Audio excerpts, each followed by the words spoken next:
안녕하세요. 켈리의 작은 도서관에 오신 것을 환영합니다.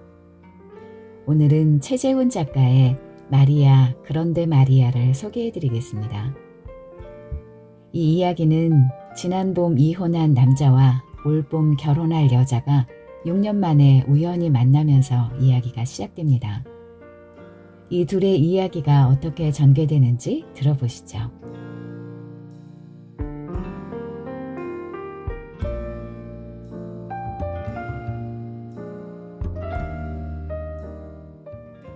마리아라는 별명을 가진 그녀를 한 번도 만나본 적은 없다. 사실 그녀의 이름도 모른다.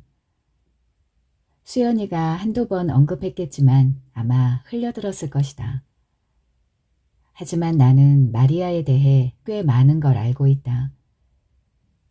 구릿빛 피부에 마른 편이라는 것, 기름한 종아리 덕분에 실제 키보다 더 커 보이고 옷발이 잘 받는다는 것, 남자 앞에서는 고개를 왼쪽으로 살짝 기울이고 대화한다는 것, 목요일 퇴근 후에는 백화점 문화센터에서 벨리 댄스 강습을 받는다는 것, 회식 자리는 칼같이 1차로 끝낸다는 것, 3명의 남자를 동시에 만나며 애정을 분산 투자한다는 것, 결혼 날짜만 잡으면 직장을 때려치울 예정이라는 것, 그녀의 요 발음은 요와 용과 영의 삼각 무게중심을 절묘하게 파고들며 남자들에게는 애교를, 여자들에게는 짜증을 선사한다는 것.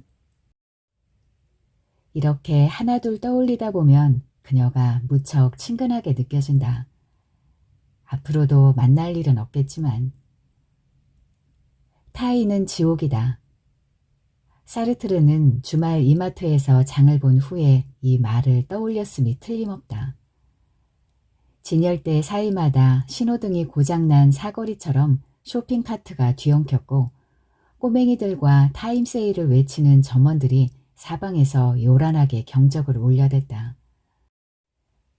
머릿속 쇼핑 리스트는 갈갈이 찢겨 날아간 지 오래였다. 야구 중계 시간에 맞추려면 눈에 익은 식료품만 대충 주워 담고 서둘러 탈출해야 했다. 낡은 소파와 차가운 하이네켄과 콤비네이션 피자가 기다리는 보금자리로. 즉석식품 진열대를 훑으며 가는데 모퉁이를 돌아 나타난 젊은 여자가 내 카트를 정면으로 막아섰다. 이 난장판에서 우아하게 레이디 퍼스트라도 주장하는 건지 여자는 멀거니 버티고 서서 움직이려 하지 않았다. 별 수 없이 옆으로 돌아가려는데 갑자기 밀려든 카트의 물결에 우왕좌왕 갇혀버리고 말았다. 저기 성민 오빠 아니세요? 그제야 여자의 얼굴을 자세히 보았다. 오, 너 수연이구나. 우리는 역시 소란스럽게 짝이 없는 푸드코트로 가서 베스킨라빈스 아이스크림을 먹었다. 각자 차를 가지고 왔기에 자리를 옮기기도 여의치 않았다. 나 졸업하고 6년 만인가? 그러네요. 6년의 시간은 명함을 교환하면서 간략히 메웠다. 오, 영어학원에서 학생들을 가르치는구나. 와, 오빠는 방송국 촬영 감독이네요. 머리를 어깨 위로 들이우고 가볍게 화장한 수연이를 알아보지 못한 것도 당연했다. 내 기억 속의 그녀는 항상 화장기 없는 민 얼굴에 포니테일 머리, 청바지 차림의 털털한 모습이었다. 어쩌다 머리 풀고 치마라도 입고 오는 날이면 사람들은 장난기 섞인 찬사 대신 무슨 일 있냐고 진지하게 묻곤 했다. 개인적으로는 중성적 매력이 엿보이던 예전 스타일에 한 표를 던지고 싶었지만 물론 그런 얘기는 하지 않았다. 영어 강사와 촬영 감독이 아무 연관도 없는 업무 얘기를 잠시 나누고 협상하듯 서로가 알고 있는 동아리 사람들 소식을 주고받았다. 결혼은 했냐고 물었더니 내년 봄에 식을 올릴 예정이라고 했다. 남자가 미국 지사로 발령받아 함께 떠난다고. 얼결에 봄은 역시 만물이 짝짓기 하는 가장 훌륭한 계절이라는 등의 단정치 못한 말로 축하를 대신했다. 다행히 수연이는 조금 웃어졌다. 결혼했냐고 묻기에 지난 봄에 이혼하고 나서는 생각이 없다고 했다. 아이스크림은 적절한 선택이었다. 질척하게 녹으며 커트 사인을 보내주었으니까. 지은과 세훈은 소나기를 피해 플라타너스 아래로 뛰어든다. 한가로이 동물원을 거닐던 사람들도 사방으로 흩어진다. 방사장의 새끼 코끼리만이 코를 말아 올리고 신나게 발을 구른다. 보아뱀이 정말 코끼리를 삼킬 수 있을까요? 지은의 진지한 표정에 세훈은 웃음을 터뜨린다. 눈길이 마주치며 웃음기가 사라지고 세훈이 비에 젖은 지은의 머리칼을 쓸어넘긴다. 뜨거워지는 두 사람의 눈빛. 하지만 눈앞에 어른거리는 옛사랑의 그림자에 세훈은 머뭇거린다. 지은의 얼굴에도 유학 중인 약혼자에 대한 죄책감이 스며든다. 그들의 망설임을 씻어내듯 굵어진 빗줄기가 플라타너스 잎을 때린다. 둘의 입술이 자석처럼 서로를 끌어당기고 진한 키스. 또 게시판 난리 나겠군. 컷, 오케이, 살수차 스톱. 남PD의 외침에 지은과 세훈은 황급히 상대를 밀쳐냈다. 보란듯이 얼굴을 찡그리며 손등으로 입술을 문지르는 애틋한 연인. 으휴, 저 싸가지들. 남PD가 입속말로 중얼거린다. 두 배우는 귀엽지도 않은 생트집, 어깃장, 옹고집을 앞세워 계속 냉전 중이었다. 한창 잘나가는 남녀 탑스타를 주인공으로 캐스팅할 때부터 순탄치 않으리라 예상은 했었다. 스케줄 문제로 몇 차례 기싸움을 벌이더니 사사건건 으르렁거리며 촬영장 분위기를 뒤숭숭하게 만들었다. 설상가상으로 한창 잘나가는 작가까지 매번 아슬아슬하게 쪽대본을 날려 드라마를 피말리는 생방송으로 만들어가고 있었다. 그나마 한창 잘나가는 시청률이 유일한 위안거리였다. 장비를 정리하는데 수연이에게서 전화가 왔다. 대면대면하게 돌아서는 그녀에게 연락하라고 말은 했지만 정말 할 줄은 몰랐다. 그냥요. 보고 싶은 영화가 있는데 혹시 일요일에 시간 괜찮아요? 마트에서 만났을 때보다 한결 밝은 목소리였다. 시간은 괜찮은데 무슨 용건이 있는 건 아니고? 왜요? 용건 없으면 오랜만에 만난 선배하고 영화도 못 보나? 그녀는 어색하게 웃었다. 맞는 말이었다. 안 그래야지 하면서도 자꾸 사람들 말이나 행동의 이면을 탐색하게 된다. 더구나 방송국 일을 한다고 하면 성가시게 구는 사람들이 종종 있었다. 누구 사인 좀 받아다 달라, 방청권 얻어줄 수 없느냐는 등등. 거절하면 거드름을 피우는 것 같고 들어주자니 여기저기 아쉬운 소리를 해야 되는 번거로운 부탁들. 이제는 아예 대놓고 거드름을 피우며 거절한다. 수연이는 카페 창가에 앉아 노트북 자판을 두드리고 있었다. 왔어요? 애들 시험지 만드느라고요. 민트색 가디건에 단정하게 받쳐 입은 흰 스커트. 무슨 일이 있냐고 진지하게 물을 뻔했다. 참 재밌는 거 보여줄까요? 그녀는 노트북을 끄려다 말고 어떤 영문 사이트에 접속했다. 왼쪽 상단에 패밀리 워치독이라는 글자와 함께 큼직한 불도그 로고가 나타났다. 늘어진 주름에 눈이 반쯤 감긴 불독은 억센 경비견이 아니라 만사가 귀찮은 정육점 주인처럼 보였다. 지역을 LA로 선택하고 숫자로 된 코드를 넣자 화면에 지도가 떴다.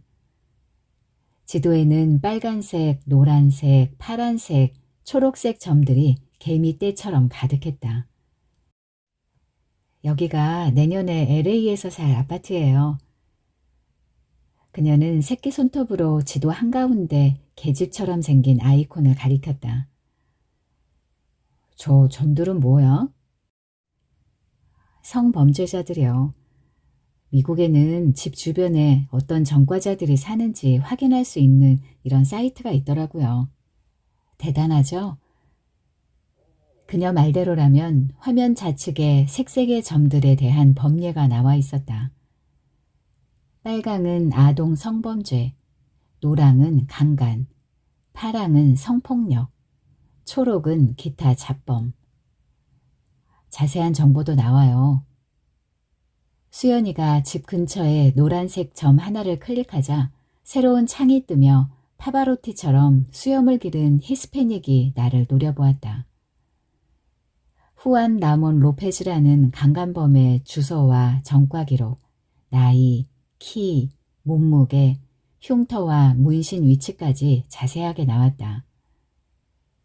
로페즈 씨는 마취제를 이용한 강간과 14세 이하 아동에게 폭력으로 국왕 선교를 강요한 제목이었다. 대단하네. 직접 마우스를 잡고 몇 개의 점을 클릭해 보았다. 레이몬드 싱어, 도일 스미스, 미구엘 에르난데스, 데이비드 킴.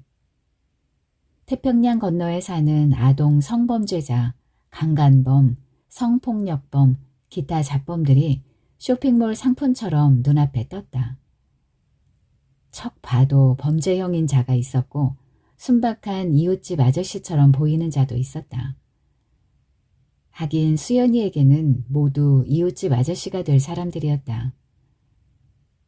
흘끗 돌아본 그녀의 얼굴은 딱딱하게 굳은 것 같기도 하고 빙글거리며 냉소를 먹은 것 같기도 했다. 너무 터프한 동네 아니야? LA에서 이 정도면 안전한 곳이래요. 코리아타운 부근으로 가면 점에 가려 지도가 안 보일 지경이에요. 그렇군. 원색의 점들에 둘러싸인 그녀의 집. 세계적인 대도시 한복판의 아파트가 아니라 들짐승이 우글대는 숲속의 허술한 오두막처럼 보였다. 수연이가 고른 영화는 수면의 과학이라는 프랑스 영화였다. 지루한 다큐멘터리가 아닐까 걱정했는데 다큐멘터리와는 거리가 멀었고 전혀 지루하지도 않았다. 어땠어요? 간만에 마음에 쏙 드는 영화네. 수연이도 미소를 지으며 고개를 끄덕거렸다. 우리는 저녁 먹는 내내 맞장구를 쳐가며 영화 속 스테판과 스테파니에에 대한 얘기를 나누었다. 사실 달리 할 얘기도 없었다. 수연이는 TV에 관심이 없는지 사인이나 방청권은커녕 내가 촬영 중인 한창 잘 나가는 드라마도 안 보는 모양이었다. 제목은 들어본 것 같은데. 그녀는 겸연쩍은 낯빛으로 말끝을 흐렸다. 덕분에 지은과 세훈의 카메라박 신경전, 촬영장 에피소드 등에 의욕적으로 준비한 수십 개의 토크가 통편집되어 날아갔다. 우리는 식당을 나와 세종문화회관 근처를 잠시 배회했다. 잎이 무성한 플라타너스는 웬만한 소나기는 너끈히 막아줄 것 같았다. 하지만 하늘은 구름 한 점 없이 맑았다. 지하철 타고 가세요? 너는? 난 버스. 정류장에서 버스에 오르던 수연이가 뒤를 돌아보았다. 저 또 연락해도 돼요? 수연이는 대학 만화 동아리 후배였다. 그 애가 활동할 때 나는 술자리나 기웃거리는 복학생 선배였기 때문에 같이 MT를 가거나 밤새워 작품전을 준비했던 추억은 없었다.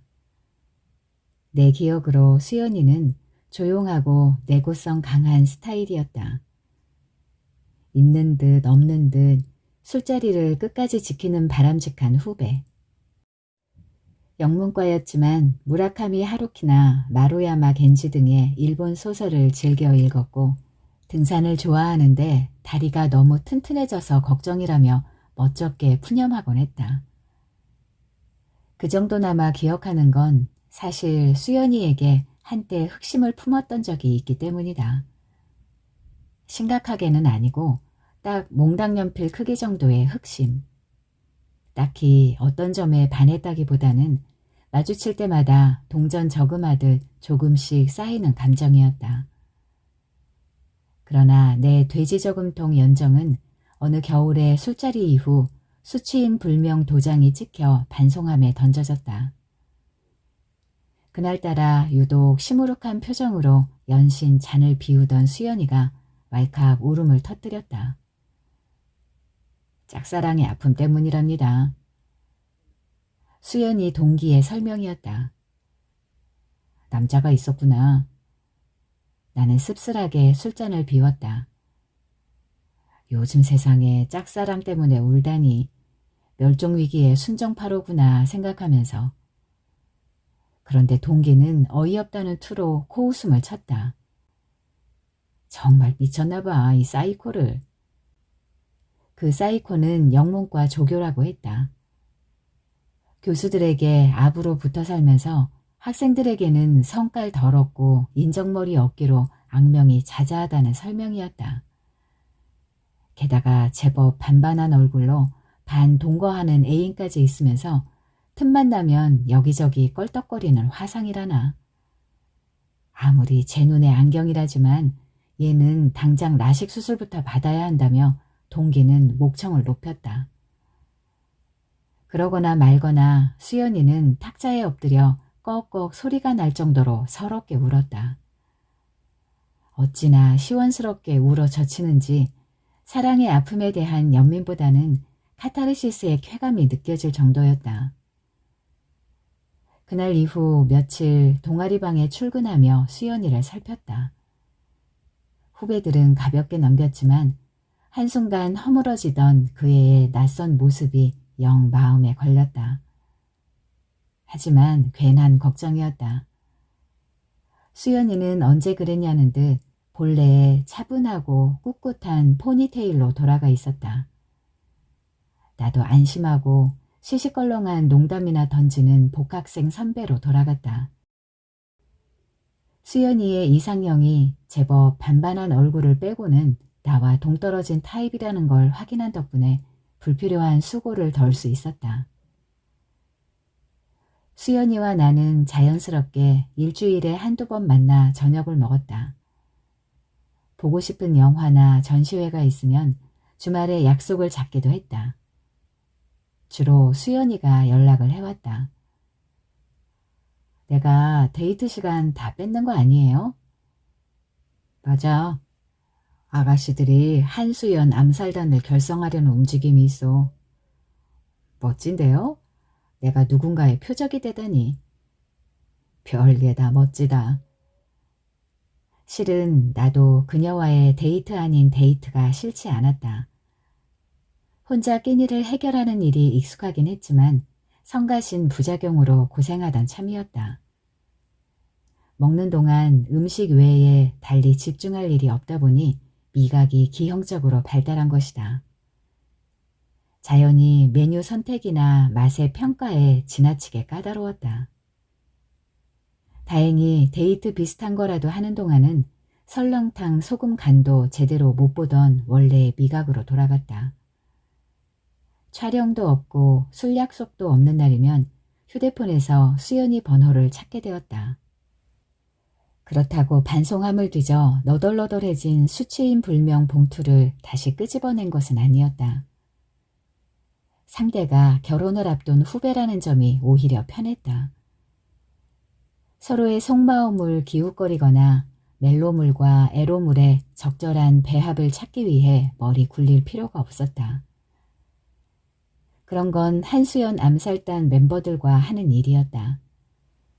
건전한 이혼남은 그렇다 치고 수연이는 왜 계속 나를 만날까? 이따금 궁금했다. 얘도 미각이 기형적으로 발달했나? 결혼할 남자가 무지하게 바쁜가? 이럴 때 남자는 이혼을 꿈꾼다. 같은 특강을 바라는 건가? 내가 매력적이기 때문이라고 순수하게 받아들이지 못하고 어느새 또 탐색을 하고 있었다. 짚히는 게 있긴 했다. 새내기 이혼남과 예비 신부가 만나면 가장 피하는 대화 주제가 바로 결혼이었다. 상대방의 상처를 들쑤시거나 희망을 박살내고 싶은 세디스틱한 취미가 없다면 말이다. 결혼이란 이제 사랑이라는 전력을 공급하지 않고도 관계가 유지되도록 하는 무동력 면도기 같은 것이라거나 일단 하면 어떻게든 사라진다는 친구들 너스레는 다 뻥이라는 따위의 말을 예비 신부에게 하고 싶지는 않았다. 어쩌면 수연이도 결혼 문제에 대해 굳이 속내를 터놓거나 미화해서 대답할 필요 없는 더불어 침묵할 수 있는 친구를 원한 게 아니었을까? 그렇다면 내가 경력 사원으로 적임자이기는 했다. 자주 만나다 보니 사소한 문제가 하나 생겼다. 어쩌면 사소하지 않은 만남 자체에 존재론적 의문을 제기하는 중대한 문제로 볼 수도 있었다. 바로 할 말이 없다는 것. 수연이나 나나 말미천을 탄창 가득 채워놓고 반자동으로 쏴대는 스타일은 아니었다. 더구나 지뢰밭을 걷듯 결혼과 연결될 수 있는 말머리는 요리조리 피해가다 보니 대화는 불어 터진 칼국수처럼 뚝뚝 끊기기 일쑤였다. 마주 앉은 사람과 시선을 맞추지 않는 수연이의 버릇도 여전했다. 그런 그녀를 빤히 쳐다보면 괜히 채근하는 것 같아 나도 눈길이 조심스러웠다. 특별한 화제가 없으면 우리는 눈알 굴리기 시합을 하는 로봇처럼 멀뚱히 앉아있기 일쑤였다. 덕분에 커피빈의 정식 명칭은 The Coffee Bean and Tea Leaf라거나 스타벅스 로고의 인어는 목이 거의 없고 머리 위 왕관에 별이 붙어있다는 것. 빕스보다는 베니건스의 귀여운 아가씨들이 많이 일한다는 것 등등 별로 유용하지 않은 상식을 차곡차곡 쌓아갔다. 그때 혜성처럼 등장한 구원투수가 있었으니 그녀의 이름은 마리아였다. 저기 우리 학원에 저랑 동갑인 선생님이 있는데요. 마르지 않는 가십의 유전, 입방아의 순교자, 마리아의 탄생 설화가 시작되는 순간이었다. 그 동갑내기 선생님은 학원의 최고 뉴스메이커예요. 휴게실에서는 매일 그녀의 복음을 전파하는 찬양대회가 열렸다. 김 선생 말이야, 어제 퇴근하는데 김 선생 말이야, 글쎄 아까 점심시간에 김 선생 말이야. 김 선생은 결국 마리아라는 성스러운 별칭을 얻게 되었다. 수연이도 눈알 굴리기 시합이 시작될 조짐이 보이면 타임을 외치고 마리아를 마운드에 올렸다. 마리아 얘기를 할 때만큼은 그녀도 눈을 반짝이며 제법 수다스러워졌다. 처음에는 알지도 못하는 여자가 보라색 꽃무늬 스타킹을 신고 왔다거나 50만 원짜리 벨리댄스 의상을 구입한 얘기를 내가 왜 듣고 있어야 하나 좀 한심스럽기도 했다.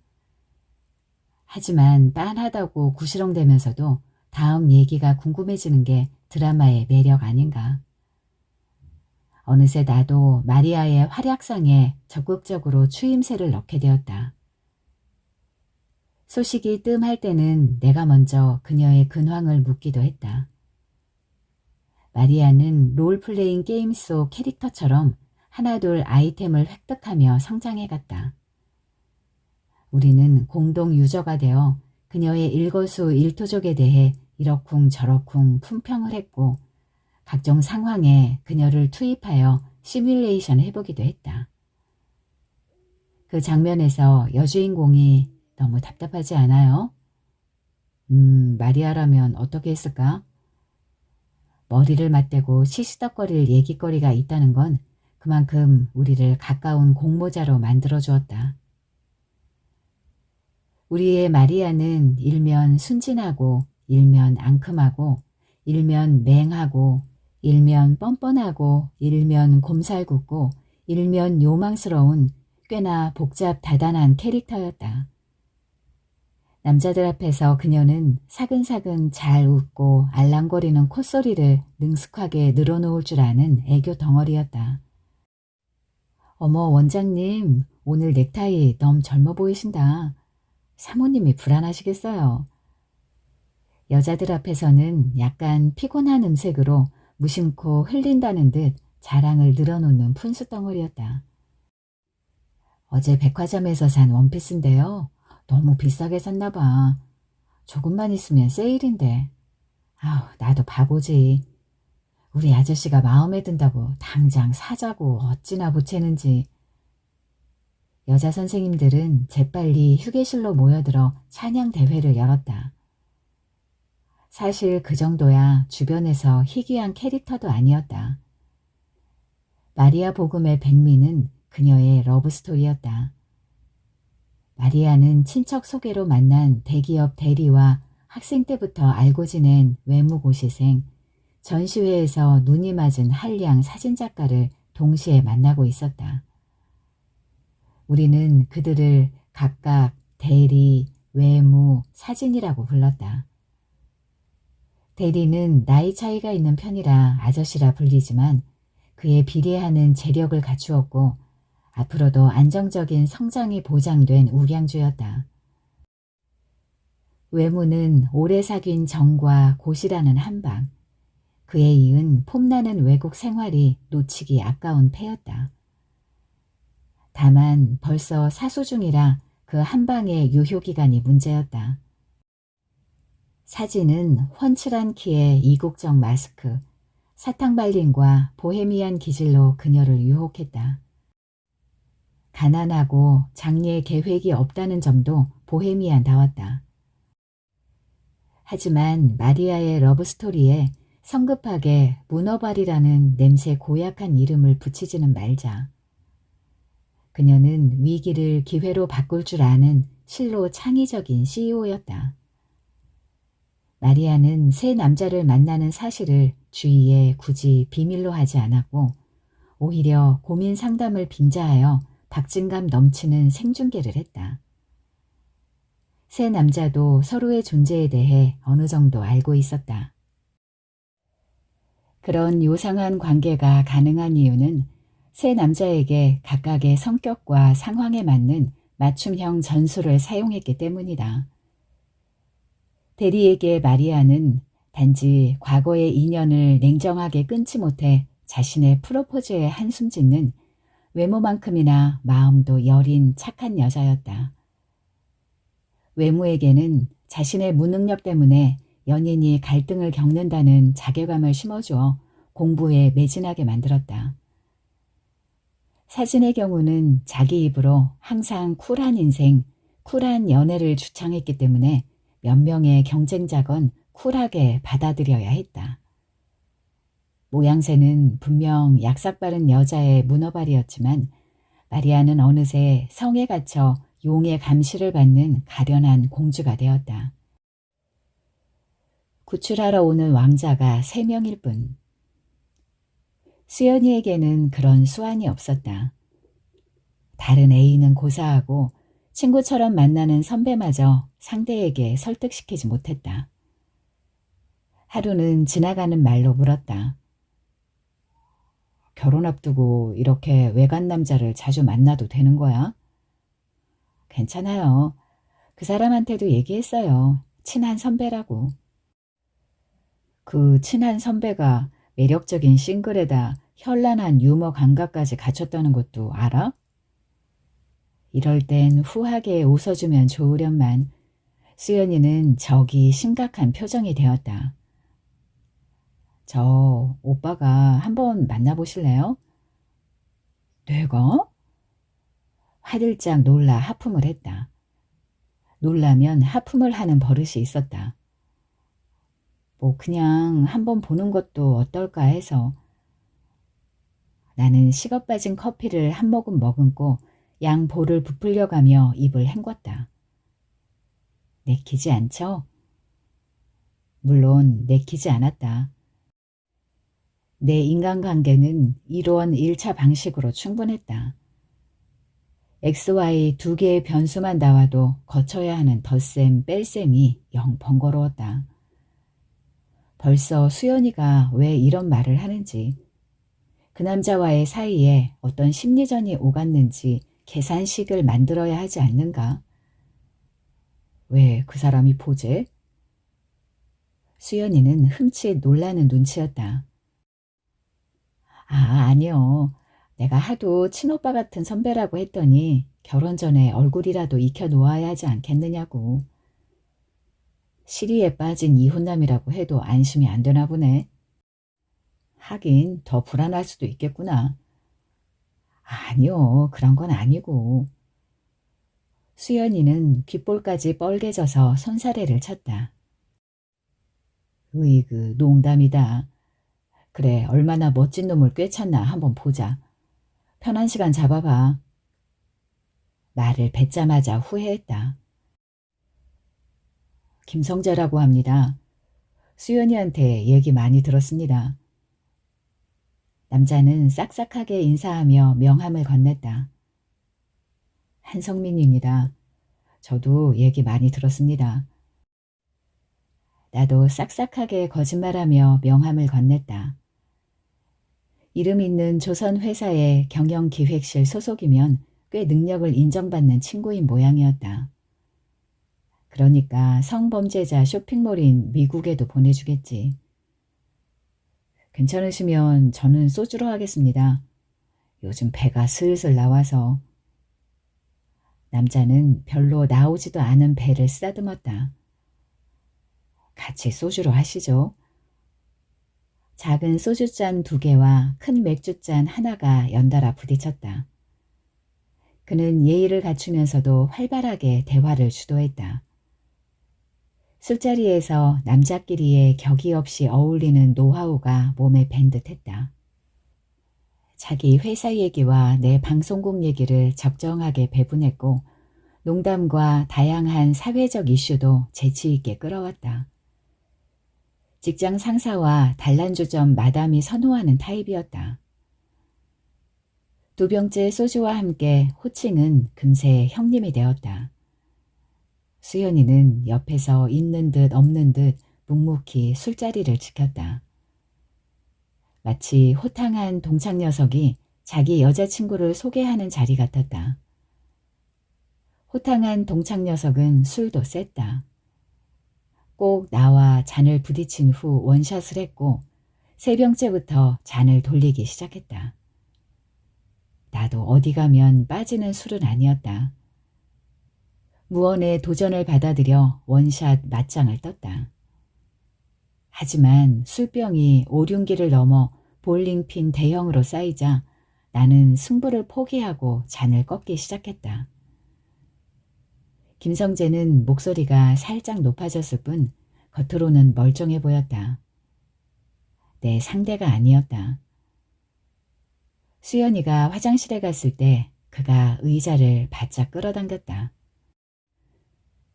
형님, 수연이가 요새 좀 우울해 보이지 않습니까?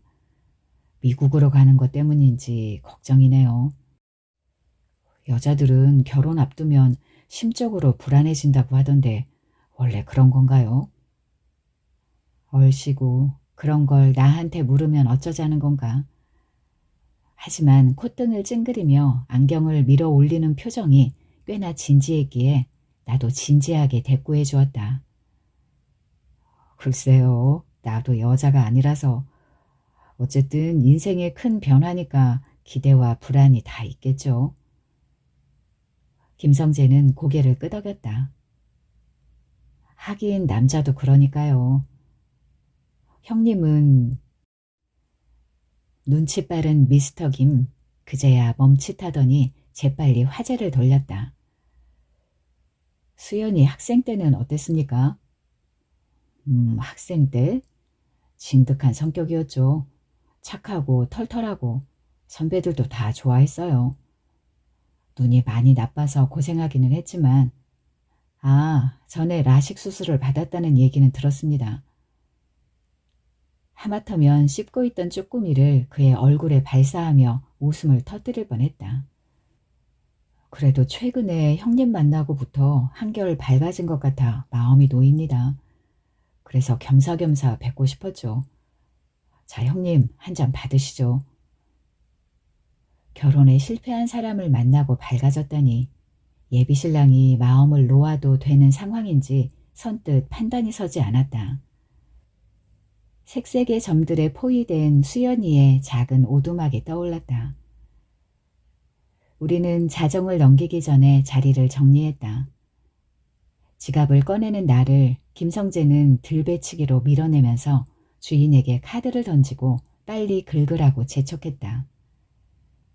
술에는 장사 없다고 그도 건들건들 흔들리는 몸을 전후 좌우 스텝으로 떠받치느라 바빴다.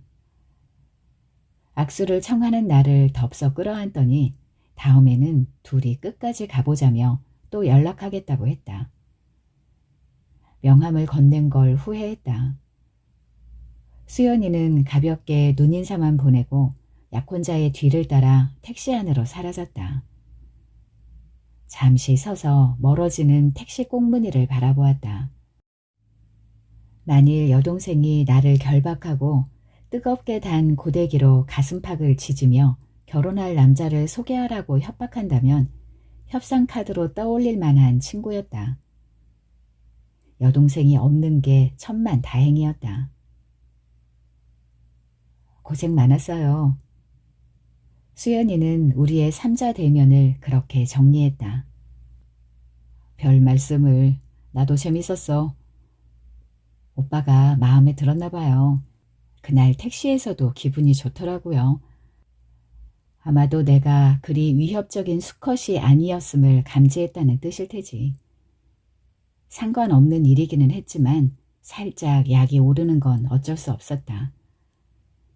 물론 김성재는 수연이처럼 연락한다는 말을 실천에 옮기지는 않았다.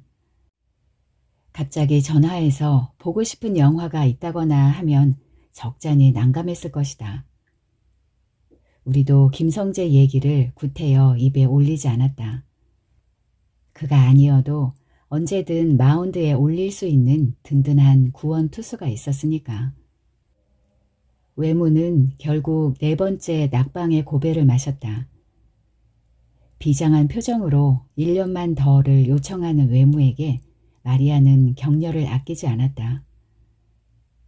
꿈을 품은 사람은 결코 꺾이지 않는다고.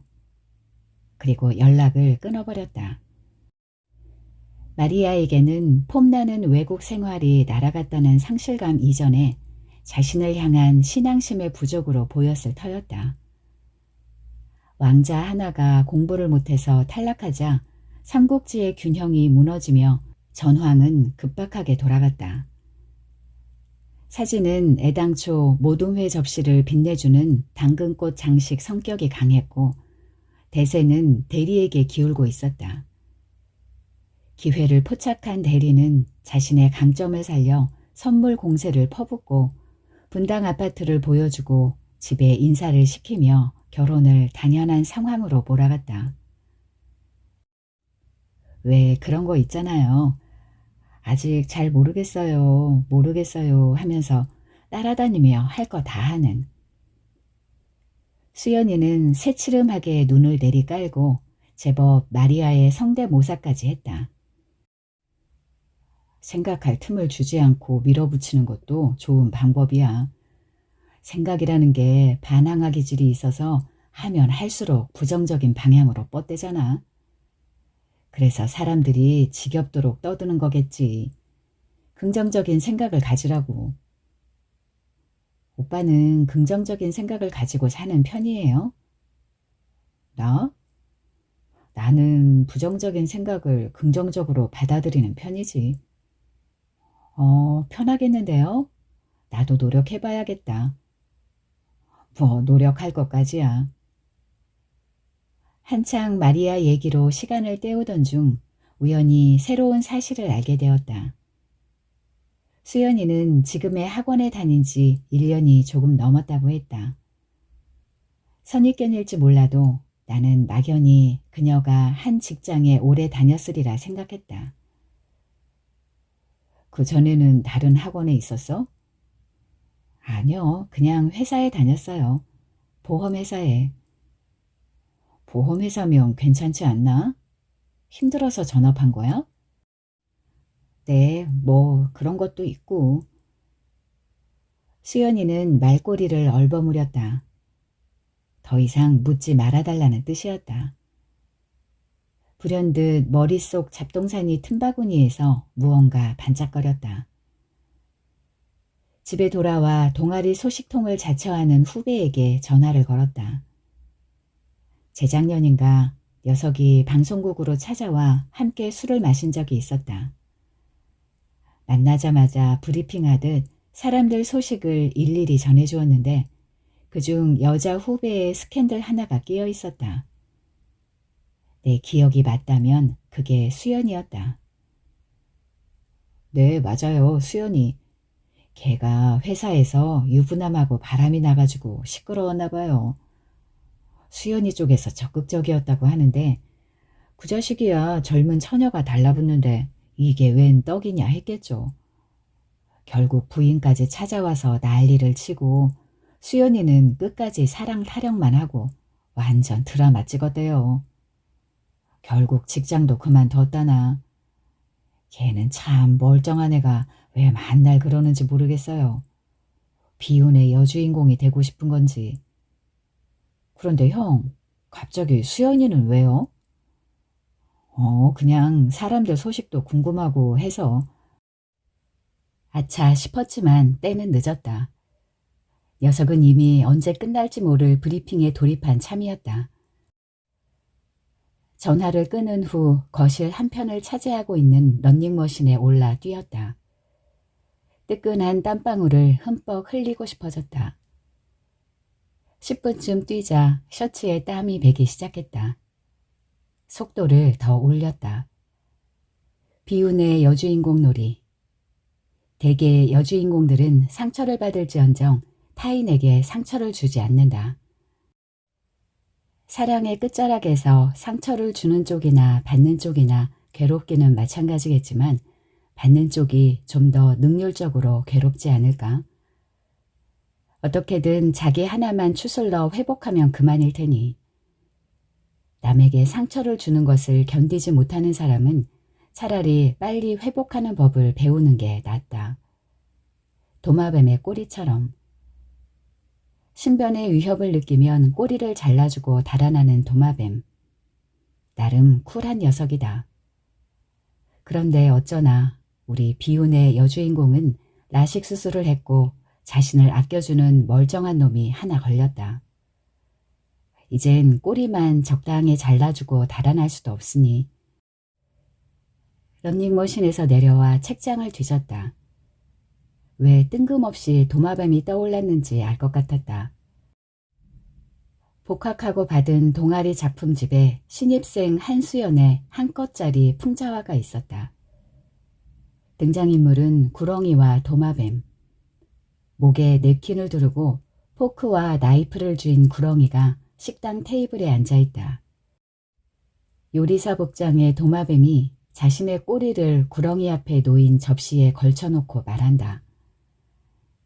손님, 이제 저를 잡아먹을 것처럼 겁을 주시면 됩니다. 술이나 한잔해요. 만나자마자 수연이는 박력 있게 한마디 던지고 앞장섰다. 어제 촬영 끝나고 새벽까지 들이마셔 몸이 쌀이비처럼 버석거렸지만 감히 거절할 분위기가 아니었다. 우리는 연인들의 행차를 피해 피막골로 숨어들어가 소주와 두부김치를 시켰다. 겨울로 접어들면서 수연이는 눈에 띄게 예민해졌다. 결혼과 이민 준비로 슬슬 바쁠 시기인데도 전보다 연락이 잦아졌고 만나면 어딘지 안절부절 못하는 모습이었다. 결혼 준비는 오히려 마리아 쪽이 더 기민했다. 그녀는 여전히 아직 잘 모르겠어요를 연발하며 이미 백화점에서 폐물까지 점찍어둔 정황이 포착되었다. 작정을 하고 나온 듯 수연이는 말도 없이 넙죽넙죽 잔을 비웠다. 틈틈이 안주도 밀어 넣어라. 왜 그래? 무슨 일 있니? 일은요.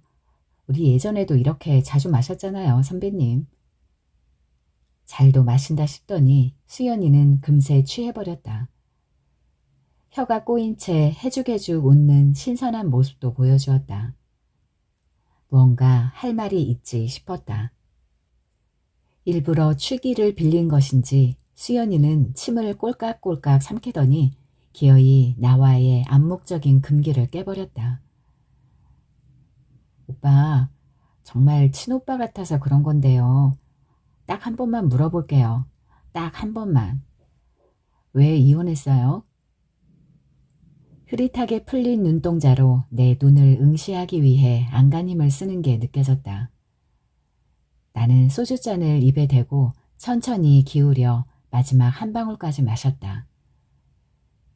두부를 정사각형으로 잘라 김치 잎사귀로 선물 포장하듯 꼼꼼하게 쌌다. 입에 넣고 물이 될 때까지 자근자근 씹었다. 와이프가 바람을 피웠어. 수연이는 고개를 왼쪽으로 갸우뚱 기울인 채 내 얼굴을 빤히 올려다보았다. 그게 다야. 그녀는 무언가 더 묻고 싶은 듯 입술을 오물거리다가 소주를 털어 넣었다. 나는 2개의 빈잔에 술을 채웠다. 몇 잔 들어가니 숙취도 가시는 게 슬슬 술이 당기기 시작했다. 수연이가 원한 답은 아니었을지 몰라도 사실 그게 다였다. 지난 겨울 여의도의 곱창집에서 그 락커와 마주 앉게 되었다. 까만 가죽 바지에 뾰족한 뱀가죽 구두, 자동차 스노체인 같은 목걸이와 해골 반지, 전인권처럼 대책 없이 부풀린 헤어스타일. 그를 가볍게 로커라고 부르는 것은 왠지 실례인 것 같았다. 다짜고짜 찾아온 그 락커가 내 아내를 사랑한다고 했다. 용서를 구하지는 않겠습니다. 사랑은 용서받아야 할 대상이 아니니까요. 말은 그렇게 하면서도 락커는 다소 미안한 기색이었다.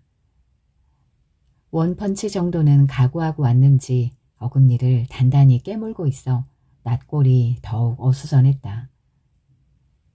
내가 하품을 하며 술잔을 건네자 그는 당황하는 눈치였다. 홍대 앞 클럽에서 자신의 밴드가 공연하는 날 만났다고 했다. 나와 결혼하기 3개월 전이었다. 둘은 이내 불꽃 같은 사랑에 빠져들었다. 그놈의 불꽃이 차라리 청첩장과 웨딩드레스까지 불사르고 타올랐으면 좋았으련만 그러기에는 화력이 조금 약했던 모양이다. 결혼 후에도 만났느냐고 물었더니 그렇다고 대답하며 다시 어금니를 꽉 깨물었다. 자신이 현실과 불화를 겪는 탓에 일이 이렇게 어긋났지만 지금이라도 바로잡아 온전한 사랑을 완성하고 싶다고 했다.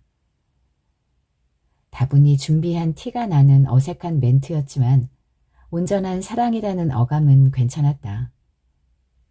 그의 눈이 천진하게 반짝이는 것도 부러웠고 아내도 같은 생각이냐고 물었더니 그렇다고 했다. 오늘 여기 온 것도 알고 있냐고 물었더니 그렇지는 않다고 했다. 솔직 담백한 락커였다. 반면 내 마음속은 상당히 복잡해졌다.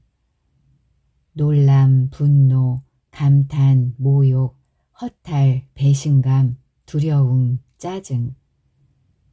군소정당이 난립한 선거판처럼 저마다 피켓을 흔들며 아우성을 쳤다. 그중 하나는 황당이었다. 아내가 록 음악을 좋아했다니. 친구 와이프의 소개로 만나 2년 정도 연애를 했다. 그녀는 플로리스트였고 나는 꽃을 별로 좋아하지 않았지만 그 점만 빼면 죽이 잘 맞는 편이었다. 아내가 동물보호단체의 냉소적이라는 것과 계란 프라이를 할 때 꼭 뒤집개로 노른자를 터뜨린다는 것. 제레미 아이언스를 좋아하지만 데미지에 나온 그의 파격적 알몸 연기를 끔찍하게 여긴다는 것. 초자연 현상에 대한 불신과 왕십리 선녀 보살에 대한 맹신을 별 어려움 없이 절충한다는 것을 나는 알고 있었다. 하지만 홍대 앞 클럽에서 뱀가죽 구두를 신은 락밴드의 음악을 듣는 줄은 전혀 몰랐다. 내가 아내를 놀래주려면 누구와 외도를 해야 하나? 레게머리를 한 발레리나?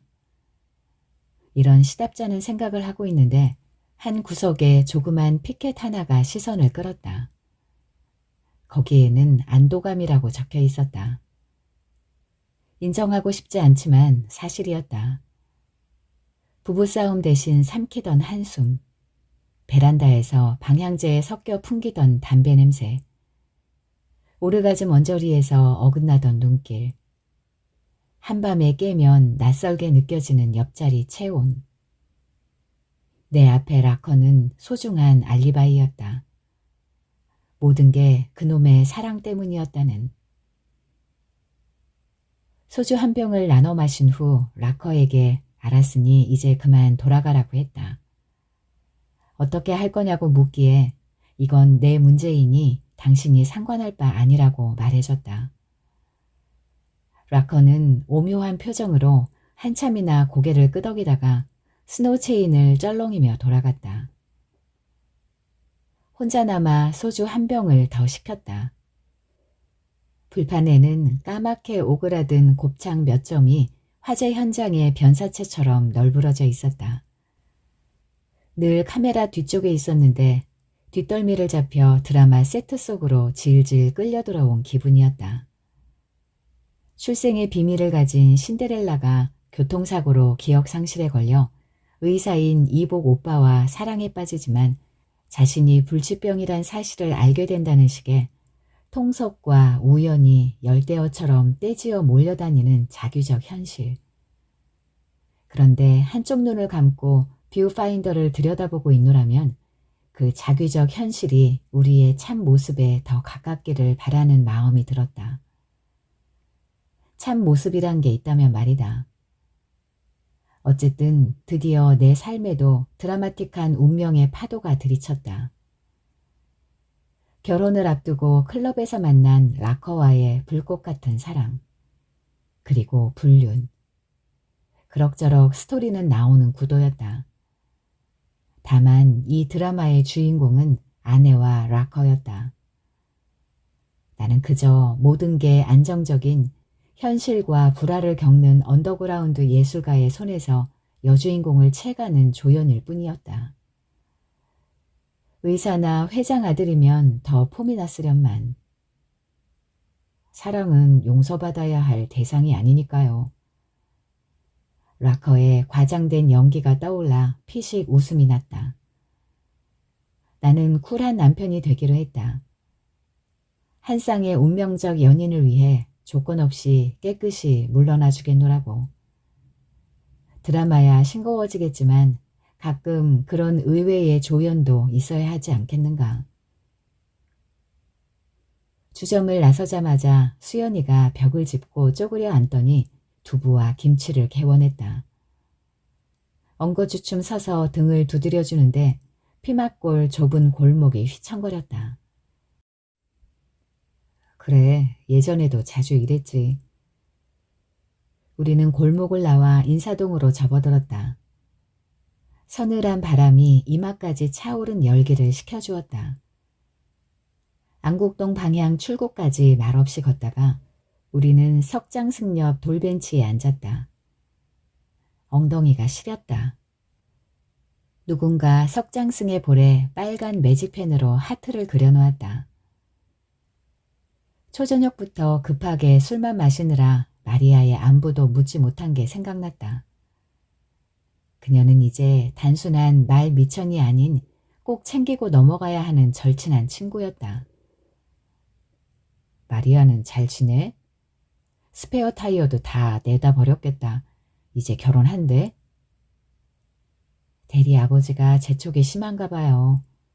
공무원인데 퇴직 전에 아들 결혼시켜야 한다고. 그렇겠지. 흥행 수입이 많이 차이 날 테니.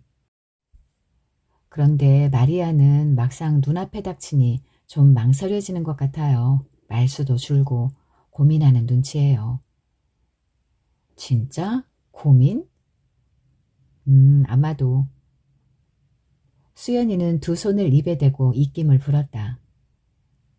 마리아 얘기를 하다 보면 한 번도 본 적 없는 그녀의 얼굴이 떠오른다. 구릿빛 청순 가련형을 기본 틀로 그때그때 나누는 얘기에 따라 이목구비와 인상이 조금씩 달라졌다. 오늘은 전에 없이 수심에 담긴 모습이다.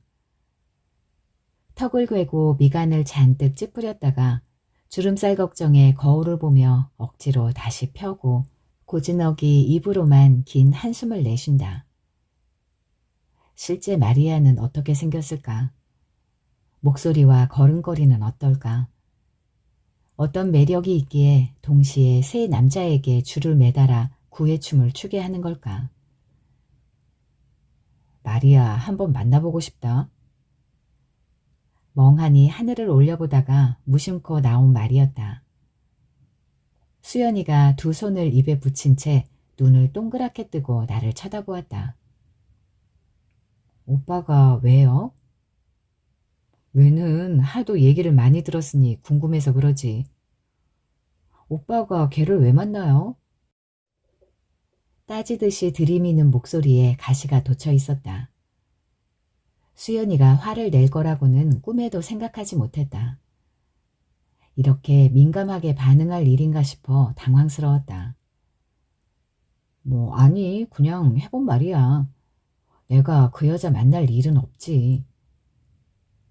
적당히 얼버무렸지만 수연이의 날선 시선은 집요하게 내 눈을 파고들었다. 실로 감당하기 벅찬 눈빛이었다. 푸른 불꽃이 일렁이는 그의 눈동자를 들여다보다가 나는 깨달았다.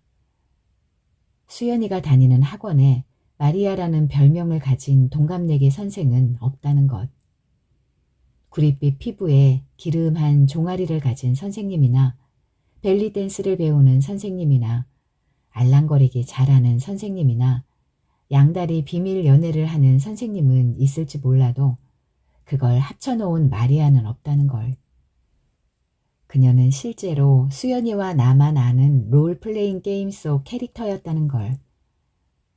마신 술이 전부 가슴 어귀에 고여 출렁였다. 작은 돛담배 한 척이 노를 저으며 유유히 떠갔다. 그 순간 한 번도 느껴보지 못한 미치광이 같은 열기가 나를 점령했다. 몸속에 모든 뼈가 빠져나간 듯 푹 꺼질 것 같기도 했고 엉덩이에서 불을 뿜으며 하늘로 솟아오를 것 같기도 했다. 이 여자와 자고 싶다. 태양을 삼킨 것처럼 뜨겁게 치미는 순수한 욕정이었다. 수연이가 어떻게 되든 김성재가 어떻게 되든 둘의 결혼이 어떻게 되든 내가 알 바 아니었다. 지금 당장 한 마리 불도마뱀이 되어 이 여자의 몸속으로 파고들고 싶은 생각뿐이었다. 내 눈은 이미 근처 하늘에 떠있는 빨간 모텔 네온 사인에 멈추었다. 십자가보다 훨씬 가까운 천국의 문으로 보였다. 수연아, 몰래 심호흡을 몇 번이나 했는데도 바보처럼 목소리가 떨렸다. 수연이는 대답이 없었다. 돌아보니 입에 뭔가를 물고 있었다. 고무줄로 된 까만 머리끈. 손 빗질로 머리채를 모아 잡더니 머리끈을 좌우로 몇 차례 돌려 단단히 묶었다. 전문가의 손놀림이었다. 왜요? 이상한 일이었다. 포니테일로 머리를 묶은 그 애를 보자 냄비 뚜껑을 들썩이며 끓어오르던 욕정이 깨끗이 사라졌다. 아무런 흔적도 없이. 바람이 갑자기 차가워졌다. 왜요, 오빠? 입 텁텁하지? 아이스크림 먹을래? 가만히 있어도 추운데 아이스크림은 무슨. 수연이는 피식 웃으며 맞잡은 손에 입김을 불었다. 나는 손을 뒤로 짚고 고개를 한껏 젖혔다. 지상의 불빛들이 부연 보라색으로 뒤섞여 낯빛 밤하늘을 밀어올리고 있었다. 열탕과 냉탕을 교대로 들락거린 것처럼 몸이 노곤하게 깔아졌다. 야속한 아내는 내게 쿨한 남편이 될 기회마저 허용하지 않았다. 그녀는 이혼만은 안 된다며 버텼다. 결혼 전 그 락커를 몇 차례 만난 건 사실이지만 그가 일방적으로 따라다닌 것일 뿐 아무 관계도 아니라고 주장했다. 결혼 후에도 만난 사실을 추궁하자 끈질기게 연락이 와서 어쩔 수 없었다고 했다. 깨끗이 정리하기 위해 두어 번 만난 게 전부라고. 믿어주고 싶었지만 아내의 신들린 연기는 내 마음을 움직이지 못했다. 락커의 허풍스런 대사가 훨씬 진솔하게 느껴졌다. 아내는 애원했다. 사소한 실수였다고. 자신이 사랑하는 건 나라고. 이대로 끝내고 싶지 않다고. 주인공은 그러면 안 된다. 또다시 실패할 지언정 이따위 허술한 울타리쯤은 가볍게 걷어차고 모험을 떠나야지. 고작 나 같은 인간 앞에서 눈물을 흘리는 멋없는 여자와는 같이 살고 싶지 않았다. 나는 쿨한 남편에서 온도를 한참 낮춰야 했다. 애원하는 아내를 매정하게 내치는 얼음장 같은 남편 역할. 차라리 머리끄덩이라도 잡고 욕을 해. 나쁜 년이라고 욕하면서 악이라도 쓰라고. 고집센 앵무새처럼 그만 끝내자는 말만 반복하는 나에게 아내는 악에 받쳐 소리쳤다. 나쁜 년. 소파 등받이에 머리를 얹은 채 한 음절씩 끊어 담담하게 말해줬다. 더 부탁하고 싶은 건 없어? 아내는 피식피식 웃었다. 그래, 내가 끌렸던 게 자기 이런 모습이었어. 그리고 견디기 힘들었던 것도. 아내는 신혼여행 때 샀던 와인색 기내용 캐리어에 옷가지를 챙겨 집을 나갔다. 떠나는 뒷모습이 민망할 정도로 캐리어는 반질반질 윤이 났다. 여주인공이 짐을 싸서 나가버린 후 거실에 혼자 남은 조연은 무얼 할까. 10중 8구는 진열장에서 위스키를 꺼내 근사한 유리잔에 따라 벌컥벌컥 들이켠다. 잔을 쥔 손을 부르르 떨다가 벽을 향해 냅다 던진다. 쨍그랑. 나도 그렇게 해보고 싶었지만 위스키가 없었다. 냉장고에 캔맥주와 먹다 남은 소주가 전부였다. 대신 아내가 할부로 들여놓은 런닝머신에 올라 뛰었다. 아내가 거실에 꾸며놓은 꽃 장식품들을 보면서 땀을 쫙 빼고 나면 기분이 좋아져. 아내는 숨을 헐떡이며 나에게도 권했지만 나는 런닝머신이라는 기계를 별로 좋아하지 않았다. 컨베이어 벨트 위를 거꾸로 내달리는 통조림이 되는 기분이었다. 그래도 팬티가 흠뻑 젖을 때까지 뛰고 나니 아내 말대로 기분이 괜찮았다. 유리 파편을 쓸어 담고 걸레로 벽을 닦는 것보다는. 종로에서 진탕 취한 이후 수연이는 연락이 없었다. 나도 막바지 촬영에 일본 로켓까지 겹쳐 한동안 정신이 없었다. 그동안 지은과 세훈에게도 많은 일이 있었다. 짧지만 뜨거웠던 사랑, 그리고 이별, 그룹 경영권을 둘러싼 형제간의 갈등, 갑자기 나타난 세훈의 옛사랑과 형의 음모, 지은 약혼자의 불의의 사고와 그로 인해 드러나는 진실, 잇따른 오해와 어긋나는 만남. 구색 맞춰 우여곡절을 겪지만 둘은 결국 다시 만난다. 명색이 주인공들 아닌가. 몇 년 후 일식 조리사와 그룹의 일본 지사장이 되어 우에노 동물원의 코끼리 방사장 앞에서 마주친 지은과 세훈. 아련히 서로를 바라보는 눈가에 부드럽고 환한 웃음이 번진다. 세훈이 코끼리를 바라보며 지은에게 묻는다. 보아뱀이 정말 코끼리를 삼킬 수 있을까? 먼 길을 돌아 재회한 연인. 서로를 끌어안고 뜨거운 입맞춤을 나눈다. 그리고 컷 소리와 동시에 인상을 찌푸리며 손등으로 입술을 닦았다. 이국당 동물원에서 딱 마주치다니. 결국은 또 말도 안 되는 우연으로 끝내는군. 하네다 공항 대기실에서 이런 생각을 하고 있는데 전처와 딱 마주쳤다. 국제화훼 전시회 참석차 오는 길이라고 했다. 우리는 스낵바에 마주 앉아 아이스크림을 먹었다. 1년 만에 남남으로 만난 아내는 한결 편안해진 얼굴이었다. 쳐다보고 있자니 왠지 자꾸만 웃음이 비어져 나왔다. 그녀도 마찬가지인 듯 말없이 방식거리기만 했다.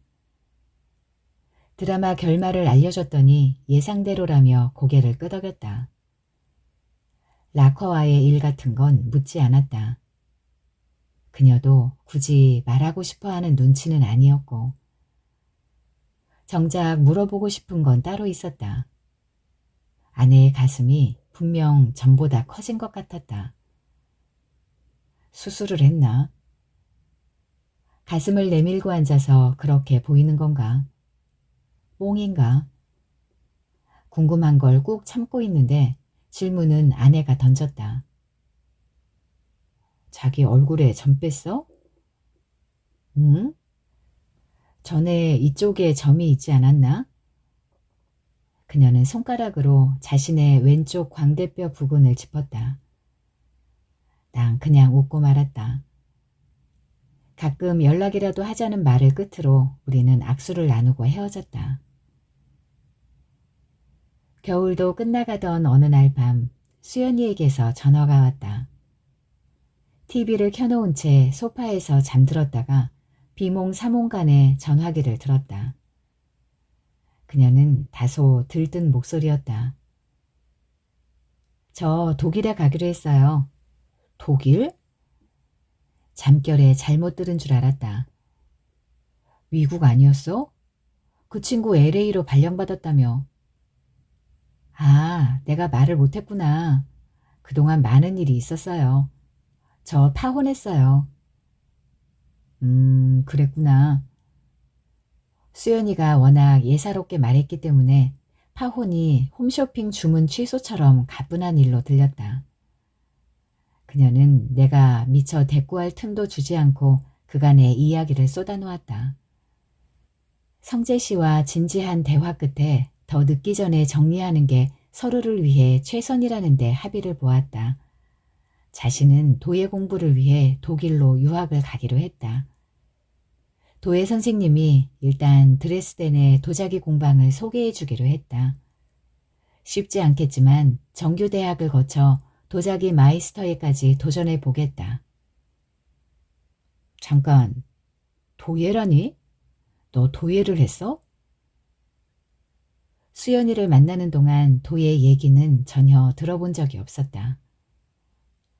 네, 몇 년 됐어요. 취미로 시작했는데 도자기를 빚고 있으면 마음이 편하고 좋아요. 늘 본격적으로 해보고 싶었지만 용기를 못 냈어요. 하지만 이제 내가 진짜 원하는 게 뭔지 알게 됐어요. 사람은 역시 좋아하는 일을 하면서 살아야 행복하잖아요. 그거야 뭐. 그거야 그렇지. 선생님 말로는 독일에 가면 세계 각국에서 배우러 오는 사람들이 많대요. 나이 같은 건 문제가 되지 않는데요. 그렇구나. 그런데 독일어는 할 줄 알아? 배워야죠. 일단 가서 1년 정도. 수연이는 흥분이 가시지 않는 목소리로 두서없이 자신의 계획을 늘어놓았다. 나는 여전히 몽롱한 상태로 그래 그렇구나 맞장구만 쳤다. 떠나기 전에 한번 보자는 말을 마지막으로 전화가 끊겼다. 수연이가 내 꿈속에 들어와 한바탕 제잘거리다 돌아간 것 같았다. 냉장고에서 물을 꺼내 마시고 다시 소파에 누웠다. TV에서는 일본에서 30년 만에 팬 돌리기 열풍이 부활했다는 지구촌 소식을 전하고 있었다. 전국 대회가 열리고 문구 회사는 발빠르게 돌리기 전용 팬을 선보였다. 팬 돌리기는 한때 산만한 행동이라고 눈총을 받았지만 이제는 기술적 완성도와 독창성이 요구되는 인기 스포츠입니다. 머리가 허연 일본 팬 돌리기 협회 회장의 말이었다. 세상에는 참 다양한 협회가 있었다. 눈을 감았지만 달아난 잠기운은 저만치서 감질나게 꼬리만 흔들 뿐 쉽사리 다가오지 않았다. 파혼. 어감으로는 이혼보다 더 파탄에 가까운 느낌을 준다. 물론 심리적으로나 경제적으로나 서류상으로나 이혼이 훨씬 세다. 이혼이 파혼의 등을 두드려주며 말한다. 용기를 내. 너도 할 수 있어. 늦게라도 자신의 길을 찾았다면 축하할 일이다. 그런데 느닷없이 도예라니. 드레스덴의 작은 도자기 공방에서 머리를 동여매고 물레를 돌리는 수연이를 상상해 보았다. 자꾸 희미해지는 수연이 대신 구릿빛 피부의 마리아가 등장해 어깨를 움실거리며 흙을 주물렀다. 못하는 게 없는 여자다. 그러고 보니 그녀의 소식을 미처 묻지 못했다. 마리아는 대리와 잘 되고 있을까? 4월 1일로 날은 잡았는데 아직 잘 모르겠어요. 여기 청첩장. 잠기운이 슬금슬금 다가와 엉덩이를 뒤로 빼고 내 손가락 끝을 핥았다. 조금만 더 가까이 와라. 목덜미를 확 잡아 채줄 테니. 수연이가 직접 구운 도자기 화병을 아내에게 선물한다. 아내는 거기에 노란 들국화를 꽂고지한다. 옆에서 락커가 헤드뱅잉을 하며 돌고 돌고 돌고를 열창한다. 다시 돌고 돌고 돌고. 아내를 만났을 때 그렇게 멀뚱멀뚱할 필요가 없었는데 혹시 다음에 만나게 되면 방송국에 새로 들어온 여직원 얘기를 해줄 수도 있겠다. 저기 그 친구 별명이 마리아야. 왜 그런 별명이 붙었나 하면 말이야.